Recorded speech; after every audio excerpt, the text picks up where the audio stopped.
నమస్కారం. ఆర్వీఆర్ టీవీకి స్వాగతం.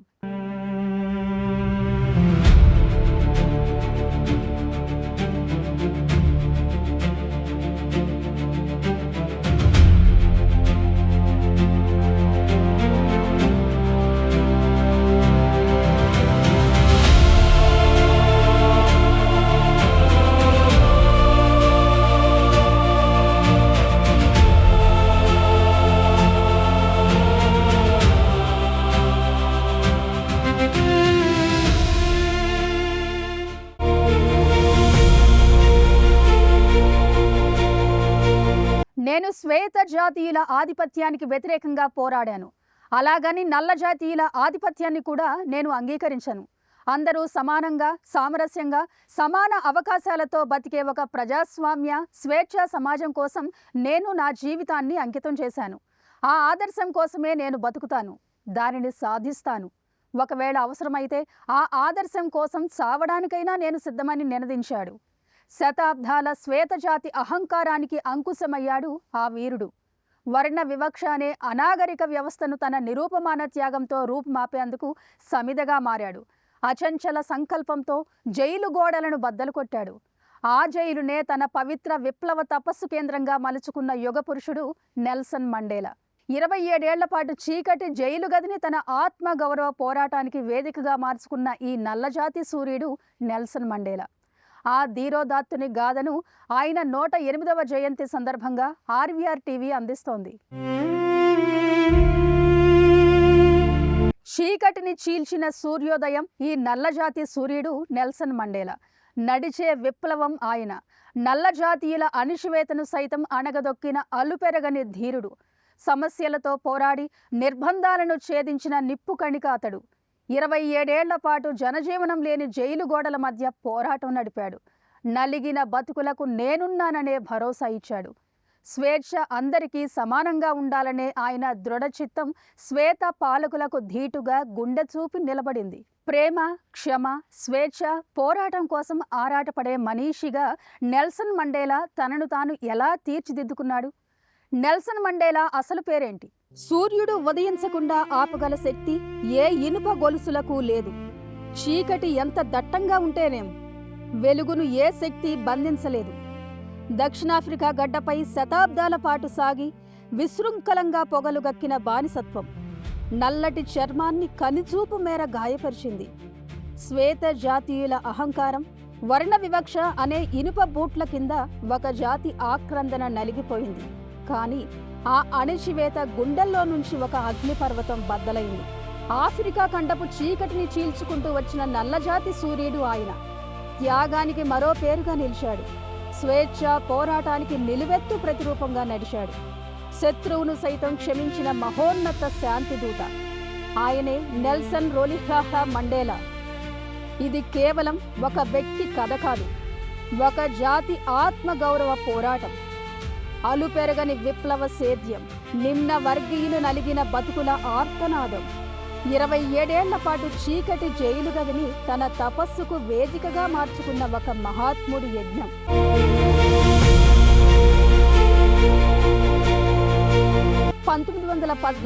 జూలై 18వ తేదీన నెల్సన్ మండేలా జన్మించాడు. దక్షిణాఫ్రికాలోని ఉమ్టాటా ప్రాంతానికి సమీపంలో ఉన్న మెజో అనే ఒక చిన్న గిరిజన గ్రామం అది.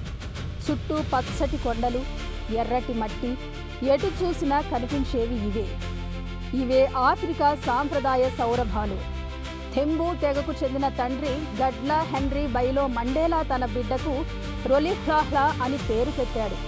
వారి మాతృభాష అయిన కోసాలో ఆ పేరుకు అర్థం వ్యవస్థను కదిలించేవాడు అని. కాలం ఎంతటి నిజమైన పేరును ఆ బాలుడికి నిర్ణయించిందో అందుకు తగ్గట్టే తన జీవితంలో జరిగిన సంఘటనలు రూఢీ చేశాయి. నాడు అసంకల్పంగా నెల్సన్ మండేలాకు ఈ నామకరణం జరిగింది. ఆ తర్వాత అతడు స్కూల్లో చేరినప్పుడు అక్కడి శ్వేతజాతి ఉపాధ్యాయురాలు ఉచ్చారణ సులువు కోసం అతనికి నెల్సన్ అనే ఇంగ్లీష్ పేరు పెట్టింది. నాటి రొలిహ్లాహ్లానే తర్వాతి కాలంలో ప్రపంచాన్ని కదిలించిన నెల్సన్ మండేలా అయ్యాడు. మండేలా చిన్న వయసులోనే తండ్రిని కోల్పోయాడు. దాంతో థెంబు తెగ తాత్కాలిక రాజు మండేలా పినతండ్రి అయిన జోగింగ్ తాబా ఆ బాలుడి బాధ్యతను స్వీకరించాడు.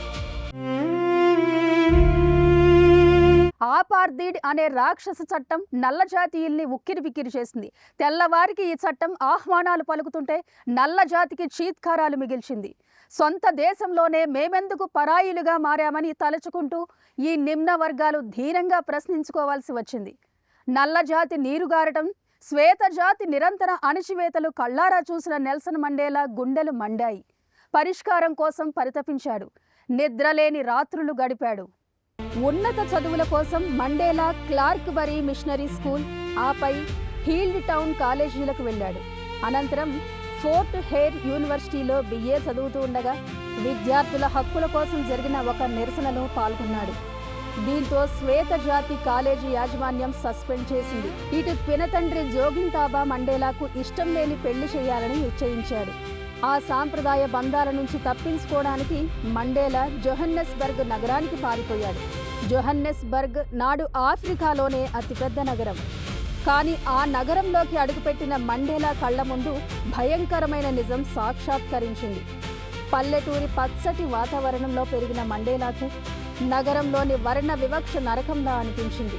1948లో నేషనల్ పార్టీ అధికారంలోకి వచ్చిన తరువాత అపార్దీడ్ అనే చట్టానికి ప్రాణం పోసి కోరలు తొడిగారు. తెల్లవారు నల్లవారు అని జాతి తేడా చూపే గీత గీసింది ఈ చట్టం. ఇంకేముంది, దేశంలో వర్ణ వివక్ష అనే మహమ్మారి చట్టబద్ధమైంది. చర్మం రంగును బట్టి మనిషి విలువను హక్కులను నిర్ణయించే రాక్షస చట్టం ఇది. నల్లగా పుట్టడమే ఆ దేశంలో మహాపాపంగా మారింది. సొంత గడ్డపైనే నల్ల జాతీయులు పరాయి వాళ్లయ్యారు. నగరాల్లోని ప్రధాన రహదారులపై, పార్కుల్లో, హోటళ్లలో తెల్లవారికి మాత్రమే ఓన్లీ వైట్స్ అనే బోర్డులు దర్శనమిచ్చేవి. నల్ల జాతీయులను రోడ్లపై కుక్కల కన్నా హీనంగా కొట్టేవారు. వారికి నడవడానికి వీల్లేదు. తెల్లవారితే సమానంగా బస్సు ఎక్కే హక్కు లేదు. ఓటు హక్కు లేదు. వారికి స్వేచ్ఛగా మాట్లాడుకునే స్వతంత్రం లేదు. అందరిలో మనిషిగా బతకాలన్నా, పీల్చేందుకు శ్వాస కూడా శ్వేత జాతీయుల అదుపు పాజ్ఞలతో సాగాలనే సంకుచిత ధోరణితో నిమ్న జాతి నాడు నీరుగారిపోయింది. జోహన్నెస్బర్గ్లో క్లర్కుగా, ఆ తర్వాత రాత్రిపూట చదువుకుంటూ న్యాయవాదిగా మారిన మండేలాకు ఈ వివక్ష గుండెను రగిల్చింది. తన తోటి నల్లజాతి ఆక్రందనలు ఆయనను నిద్రపోనివ్వలేదు. తొలుత మహాత్మా గాంధీ చూపిన అహింసా మార్గంలో నెల్సన్ మండేలా పోరాటాలు చేశారు. ప్రసంగాలతో నల్లజాతికి సూర్యుడు ఉదయించాడన్న భావన కల్పించాడు. కానీ శ్వేతజాతి పాలకుల అణిచివేతలు ఆకాశమే హద్దుగా సాగిపోతున్నాయి. షార్ప్ విల్లే ఘటనలో నల్ల జాతీయుల్ని కాల్చి చంపేశారు. కళ్ల ముందే తెల్లదొరల తూటాలకు తమ జాతి కార్యకర్తల ప్రాణాలు అనంత వాయువుల్లో కలిసిపోయాయి. ఇక శాంతి మార్గాన్ని వీడి సాయుధ పోరాటాన్ని స్వాగతించాడు.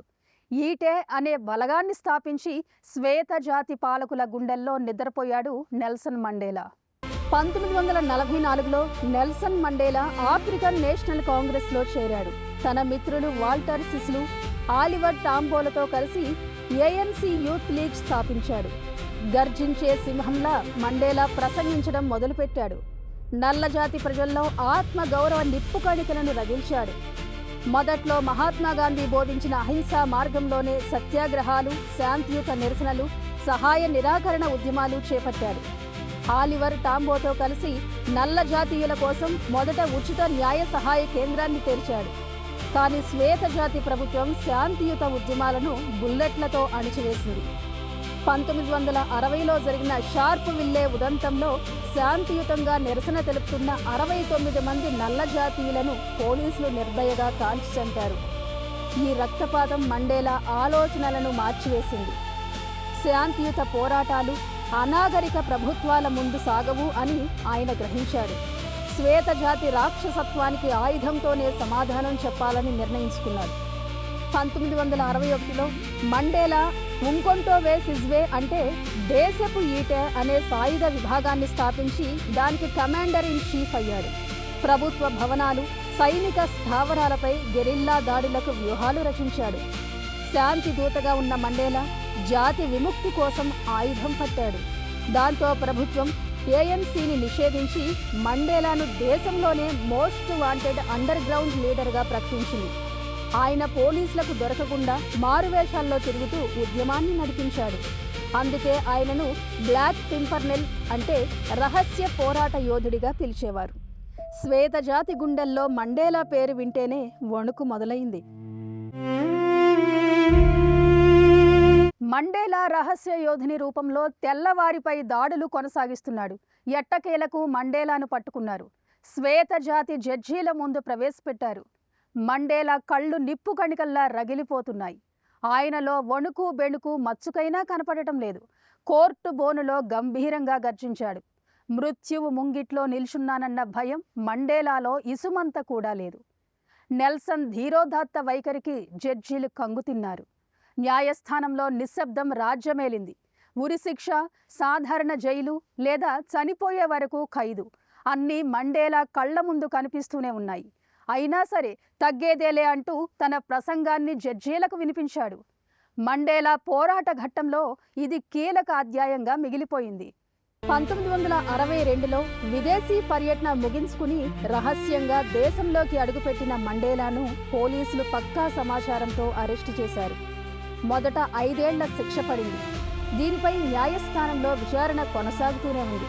కానీ 1963లో రివోనియాలోని ఏఎన్సీ రహస్య స్థావరంపై పోలీసులు దాడి చేసి విప్లవ ప్రణాళికలను స్వాధీనం చేసుకున్నారు.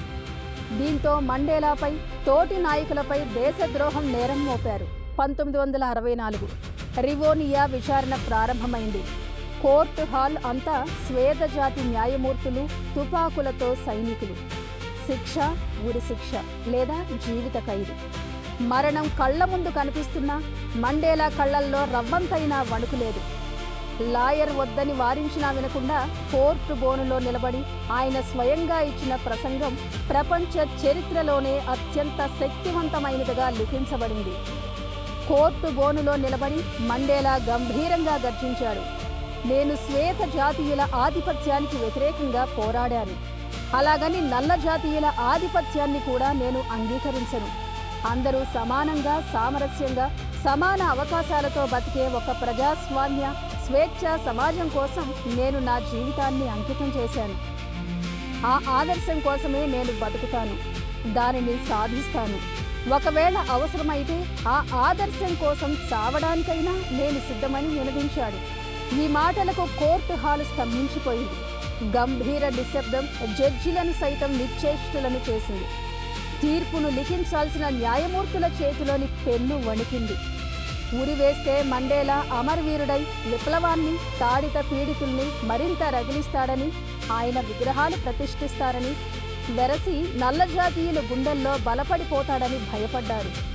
తెల్లజాతి కోర్టు అతనికి రోబెన్ ఐలాండ్స్లోని చెరసాలలో జీవితకాల ద్వీపాంతరవాస శిక్ష విధించింది. నెల్సన్ మండేలాను జైల్లో పెట్టేస్తే ఇక ఉద్యమం నీరుగారిపోతుందనుకుంది శ్వేత సమాజం. కానీ పోరాటం మరింత పదునెక్కింది. జైలు నుంచే విప్లవనాదాలు మండేలా వినిపిస్తుంటే భార్య విన్నీ మండేలా ఆయన ఆశయాలను నల్లజాతీయుల్లో సజీవంగా కొనసాగించింది. తెల్లదొరల అణిచివేతలకు ఎదురొడ్డి నిలిచింది. భర్త జైలు పాలయ్యాడని భార్య చింతకు చేరువ కాలేదు. చీకటి గది నిర్బంధాలను చీల్చుకుని మరీ నిలబడింది. నెల్సన్ మండేలా విప్లవ పంధాలో ఉన్నప్పుడే ఆయన జీవితంలోకి విన్నీ మదికిజల ప్రవేశించింది. వారి వివాహం ఒక అపూర్వ ఘట్టం. నెల్సన్ మండేలాను జైలు గోడలు బంధిస్తే బయట ఉన్న ఒక దేశపు ఉద్యమాన్ని తన భుజాలపై మోసిన విప్లవ జ్వాల ఆయన అర్ధాంగి విన్నీ మండేలా. భర్త జైలు పాలు కాలేదు, ఒక మహాయజ్ఞంలోకి వెళ్ళాడని నమ్మిందా వీరనారి. తెల్లజాతి ప్రభుత్వం మండేలాను మాత్రమే కాదు, విన్నీని కూడా బలి తీసుకోవాలని చూసింది. ఆమెను పదే పదే గృహ నిర్బంధం చేసింది. చిన్న పిల్లలను ఆమెకు దూరం చేసింది. కంటి మీద కులుకు లేకుండా అర్ధరాత్రి వేళల్లో ఇళ్లపై దాడులు చేసి వేధించింది. ఒంటరిగా చీకటి గదిలో నెలల తరబడి బంధించి శారీరకంగా, మానసికంగా హింసించింది. కానీ ఆ రాక్షస పాలకులు ఒక నిజాన్ని మర్చిపోయారు. సింహాన్ని బంధిస్తే నడిచే పోరాట బాధ్యతను ఈ సింగం తీసుకుంటుందని విన్నీ మండేలా కేవలం ఒక ఖైదీ భార్యగా ఏడుస్తూ కూర్చోలేదు. మండేలా తిరిగి వచ్చాక చూద్దామని ఎదురు చూడలేదు. నెల్సన్ పోరాట ఆశయాన్ని మరింత బలంగా బతికించే ప్రణాళికలు రచించారు. మండేలా లేని లోటు తెలియకుండా దక్షిణాఫ్రికా వీధుల్లో శ్వేత జాతీయుల గుండెల్లో నిరంతరం భయాన్ని రగిలించిన విప్లవ భైరవిగా నిలిచారు.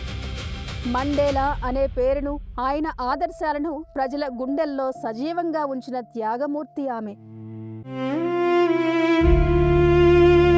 నరకకూప రోబెన్ ఐలాండ్లో నెల్సన్ మండేలా విప్లవ పోరాట యజ్ఞం చేశాడు. ఆయన దృఢచిత్తానికి జైలులో చిత్రహింసలు సైతం చిన్నబోయాయి.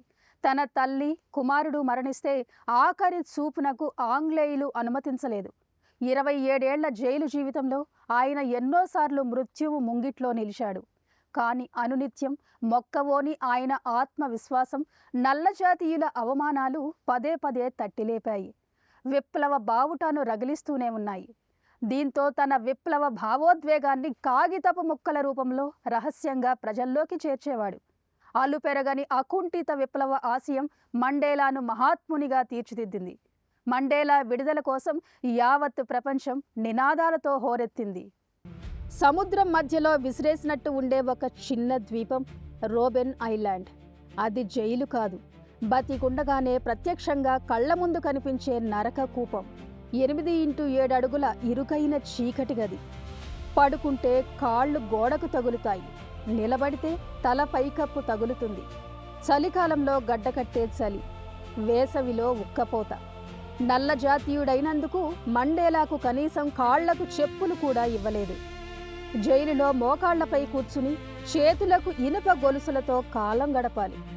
రాత్రి పగలు తేడా లేకుండా సున్నపురాయి క్వారీలో భారీ సుత్తితో రాళ్లను పగలగొట్టాల్సి వచ్చేది. ఆ క్వారీలోని సున్నపు పొడి కళ్లల్లో పడి మండేలా కంటి గ్రంథులు దెబ్బతిన్నాయి. ఆయన కళ్లల్లో నుంచి కన్నీళ్లు రావడం ఆగిపోయింది.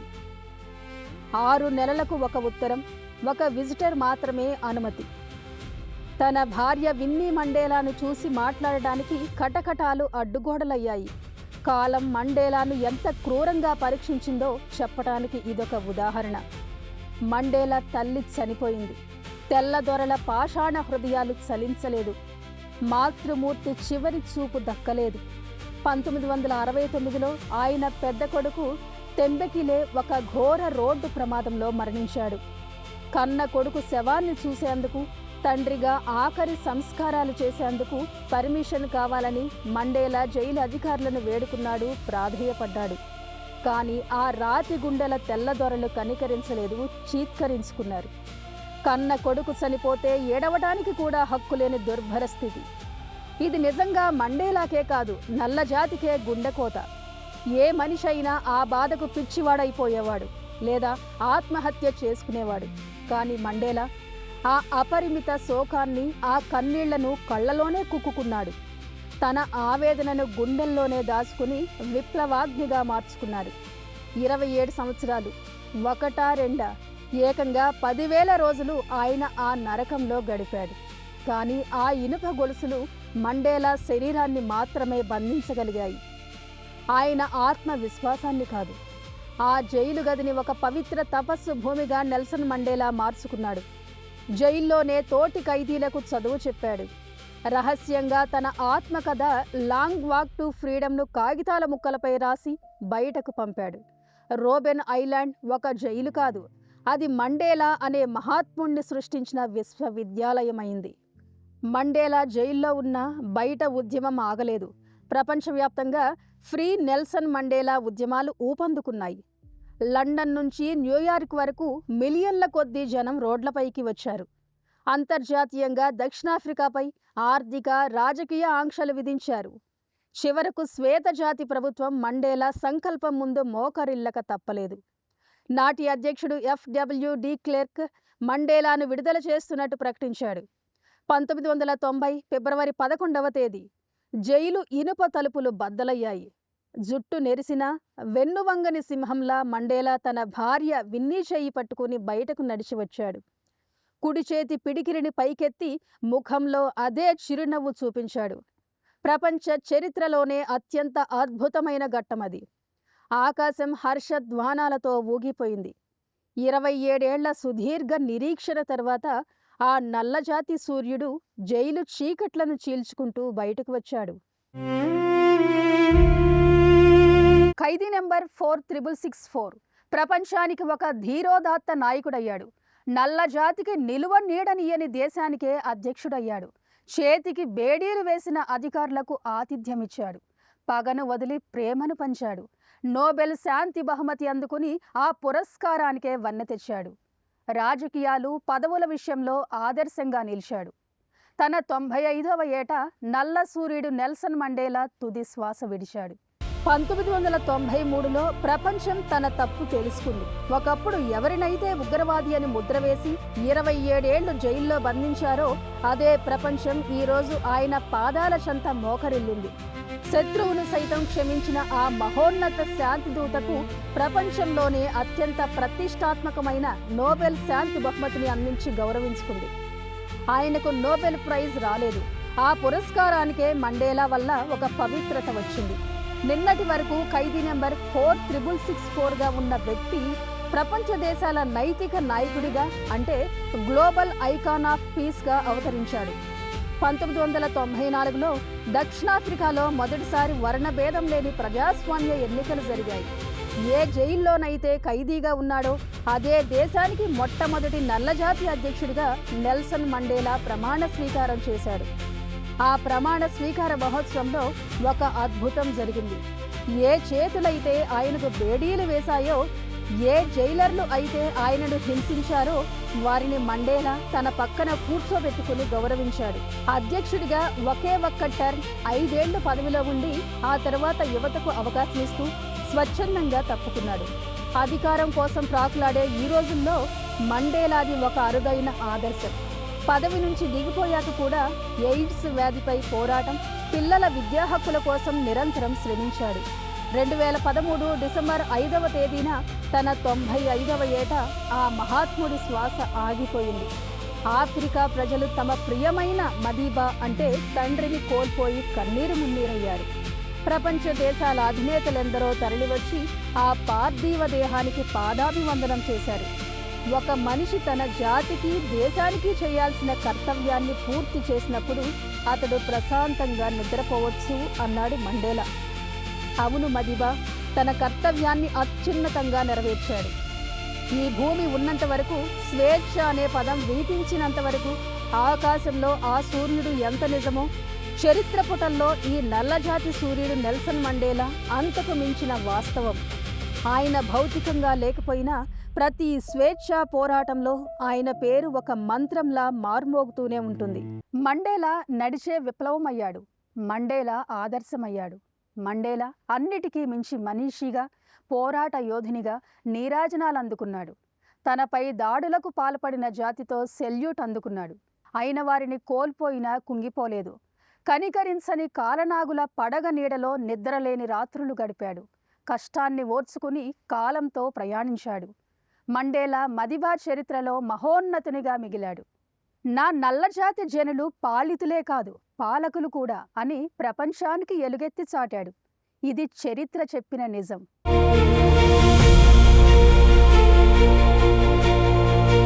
ఇలాంటి కరెంట్ అప్డేట్స్ కోసం చూస్తూనే ఉండండి మన ఆర్వీఆర్ టీవీ. లైక్ చేయండి, షేర్ చేయండి, సబ్స్క్రైబ్ చేయండి.